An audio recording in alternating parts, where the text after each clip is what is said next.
While most of you have been running around trying to survive a night on Endor, which is incredibly terrifying and gives me the Star Wars horror fix I've been waiting for. Oh god, they're all coming out. No!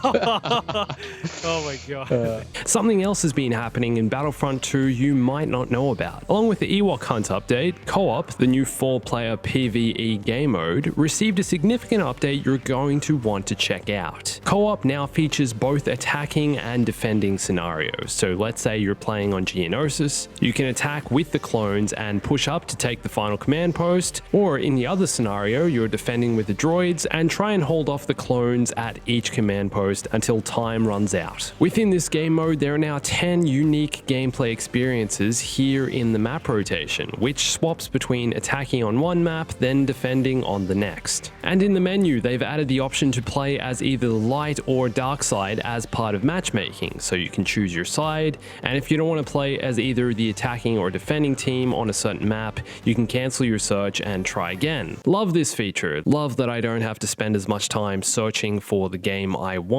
Back a few months ago when I was at Gamescom before the game mode had released, I got to play both sides of the scenario, Naboo as the attacking side and Kamino as the defending. And I think this was the original plan for DICE, to release one half of co-op, then hold off on the defense scenarios for a month or so while they did some extra fine-tuning, got a chance to work on the Trooper AI, Hero AI, etc., and just refine the game. And I'm really glad they did, because there are some significant differences between the two sides of the mode. From what I played, it seems some of the maps have an extra command post added to the game at the end of each map, and I'm pretty sure this is only the case with the defend modes, both sides of each map since the new update, but compared to what I've played before in co-op, you'll be playing on parts of maps I haven't played since Galactic Assault, which was a long time ago. I haven't played Galactic Assault in a couple months at least. For example, Kashyyyk's final command post is located in the crashed Venator Star Destroyer at the back of the map, whereas in the attacking scenario, based on what I played before, the match ends once you take a command post in the HAVW A6 Juggernauts. You can't even get near the Star Destroyer. Even the giant doors are closed on the entrance. But let me know if I'm wrong about this and if they've changed the command post in both attack and defense scenarios. I didn't get a chance to check it all out, like I said, so if you've noticed a difference between this since the last update, please let me know. Now, in terms of balancing, if you've watched some of my other videos on co-op or played the game yourself, you'll know that not all the maps play quite the same, and you'll get varying levels of AI intelligence. This is partly due to the fact that AI is still new, and development on the AI will probably continue as this game mode continues to evolve, but based on what you're playing on, AI are going to give you a lot of trouble on some maps and not much at all on others. Felucia was a map I joined late into the game, and we were being completely overrun on the final command post. Every time I spawned, I was already in a skirmish, a hero would be there to kill me, or the command post we were trying to defend was swarming with enemies. And I felt like there wasn't much we could do about it, but like I've said before, this is the feeling I want in a Star Wars game. I want that feeling of being overrun, of being nearly helpless and having to fight, spawn as a hero who saves the day, who comes in and makes a larger impact on the game. This is one of those Star Wars moments that this game mode just indulges you in. It's fantastic. A similar feeling on Kashyyyk. As we were pushed further and further back trying to defend the beach from incoming waves of soulless battle droids, we were forced to retreat to our crash Venator Star Destroyer and make one final stand. And things got really hectic. There'd be a moment's silence, then suddenly 10, 12, 20 battle droids would be swarming the command post, flanking, jumping in, and we'd be spamming our blasters and bowcasters, desperately trying to keep them out. I had to play as the Wookiee because we're on Kashyyyk defending their homeworld, and I have to say, it was very satisfying throwing a thermal imploder into a large group of battle droids, watching them explode with that epic sound effect. Honestly, miss these from the first EA Battlefront.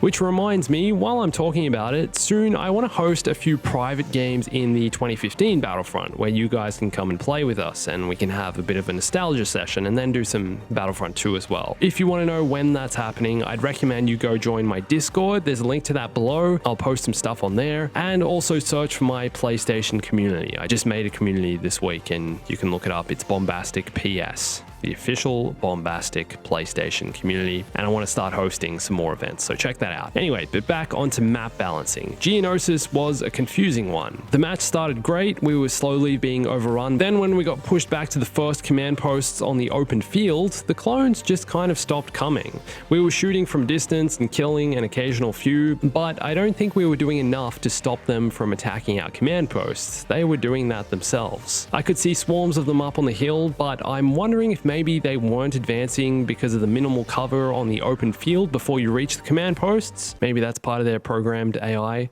to use cover. There was an occasional Vanguard shotgunner who'd make a run for it, but that was pretty much it in terms of opposition. And I'm not sure if this is just the case sometimes, depending on where your team is, or if the AI behaves differently during different playthroughs, but I'm sure there's going to be lots more tweaking to this game mode over the next few months that will hopefully continue to enhance the experience. But yeah, I'm interested to see how different playthroughs of each scenario work and how differently the AI behaves. And on both Kamino and Naboo, the AI pushed in numbers, but I didn't get to the end of either of these rounds. We were able to hold them off before the final command post. But that's not to say there wouldn't be a different outcome on a different playthrough. On Naboo, we had 3 heroes holding them off consistently, but only just. Got really hectic once we entered the palace. And a similar scenario on Kamino, holding them off at a command post without being pushed back any further. I'm keen to jump back in and play a few more rounds on each map, see if the outcome is any different. I feel like based on the skill levels of your team, how good each player is with a hero, etc., will change the outcome, obviously, but I'm curious as to how differently the AI behaves, whether they push more if you're doing a good job of holding them off, whether more spawn if you kill a lot of them quickly and deplete their waves of enemies. Don't really know the technicalities of the AI, and it's hard to test, but as I play the game mode more often, I feel like I'll get a better feel of this. And again, like I've said before, what I love about this game mode is how it creates immersive Star Wars moments, like holding off an invading droid army with your clone brothers on your birthplace Kamino. This felt like an episode of the Clone Wars, or being pushed back as the droids on Geonosis. This is Attack of the Clones right here, the clone forces invading. Kashyyyk as well, I feel like I'm in Revenge of the Sith, in the Battle of Kashyyyk, trying to defend my homeworld, playing as the Wookiee, firing my bowcaster as fast as I can, pulling the trigger, and then spawning as Yoda to take out a few extra battle droids. I love the desperate moments this game mode gives you. Like all hope is nearly lost, you're going to lose and be overrun, then a hero comes in to save the day. Love it. So have you had a different experience to me on each of these maps? And what's your favorite co-op map? Let me know in the comments. And if you're looking forward to Jedi Fallen Order like I am, go watch this video here with everything we know about lightsaber customization. Looks like there's a lot you're going to be able to modify and change on your lightsaber, which is great. And follow me on Instagram, Twitter, and Discord for more Star Wars, gaming, events, memes, life stuff, everything on those platforms. I post pretty often to Instagram, especially with additional content, so you should go check that out. And thanks for watching this. My name's Andrew. I'll catch you soon. Did you like the new intro animation? Did you like it, guys? Little bomb pop up, the explosions. Did you like it?